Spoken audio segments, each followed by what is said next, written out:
Which was it? Excessive use of force by Los Angeles police or understandable reaction in self-defense? The answers involve larger questions about police practices, news organizations, and the responsibility of citizens. Terry Drinkwater reports. Eula Love was a 39-year-old widow who was gunned down by LAPD in 1979. After the death of Love's husband from sickle cell anemia 6 months earlier, it became hard for her to make ends meet and support their 3 daughters. On the day of the shooting, Love had an altercation with a representative from the gas company that was sent to her home to collect an overdue bill.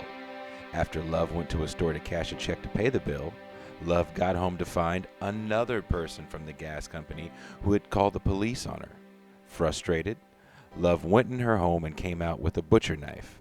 The police shot her 12 times, killing her instantly. The American Civil Liberties Union says that in the last 4 years, officers here have shot over 300 people, killing nearly half of them. We're no longer going to stand aside and let the police department shoot our people down in cold-blooded murder. But the district attorney investigated the Eula Love shooting and decided not to prosecute the officers, calling their action justifiable homicide in their own self-defense.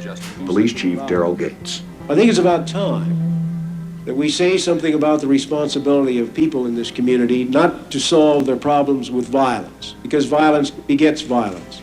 And that's what Eula Love did on this occasion. But Mayor... The fight against police violence has become a central part of the political discourse in contemporary America post-George Floyd. The slogan, Defund the Police, came about in the wake of that George Floyd moment. Remedies from police cameras, challenging police unions, and tampering down the use of the police officer's Bill of Rights have been suggested to cut down on the numbers of police killings of unarmed civilians.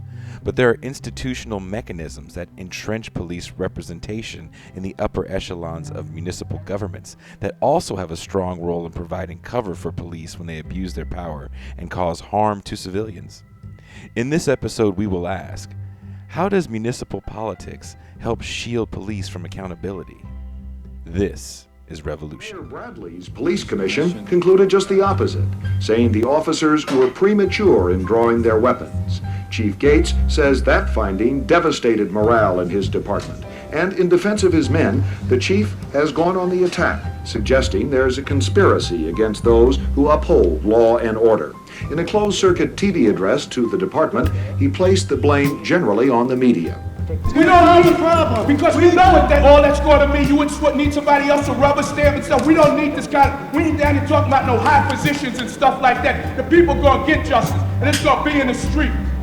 The police cannot police themselves, nor can the district attorney's office, who works daily hand in hand with the Los Angeles Police Department, prosecuting citizens for alleged misconduct, then changes hats and becomes the investigator and prosecutor of the police accused of misconduct, sometimes by the same citizens themselves. Thirdly, this police commission, this citizens police commission, I don't believe it can do the job. Yes, sir. Completely structured cage, bars, another buzz door to get in over this place. When we went in, there was a gun next to the teller window, which is what I describe it as, because it reminded me of a bank. You know, you buy your thing into a tray and you get your drugs out through the tray. But it was quite a place. Now these neighbors, they must feel glad to see this. Most of them are, yeah. They're the ones that call complain. Are they? Yeah. As a matter of fact, they call back later and say, after the day after the investigation, I had a number of calls saying, good job, you did a great job, you know. And as a matter of fact, the guy that's really supplying the place, this is the information about him. So there is a lot of cooperation. Yeah. Their neighborhood, little kids. Oh, yeah. It's sad.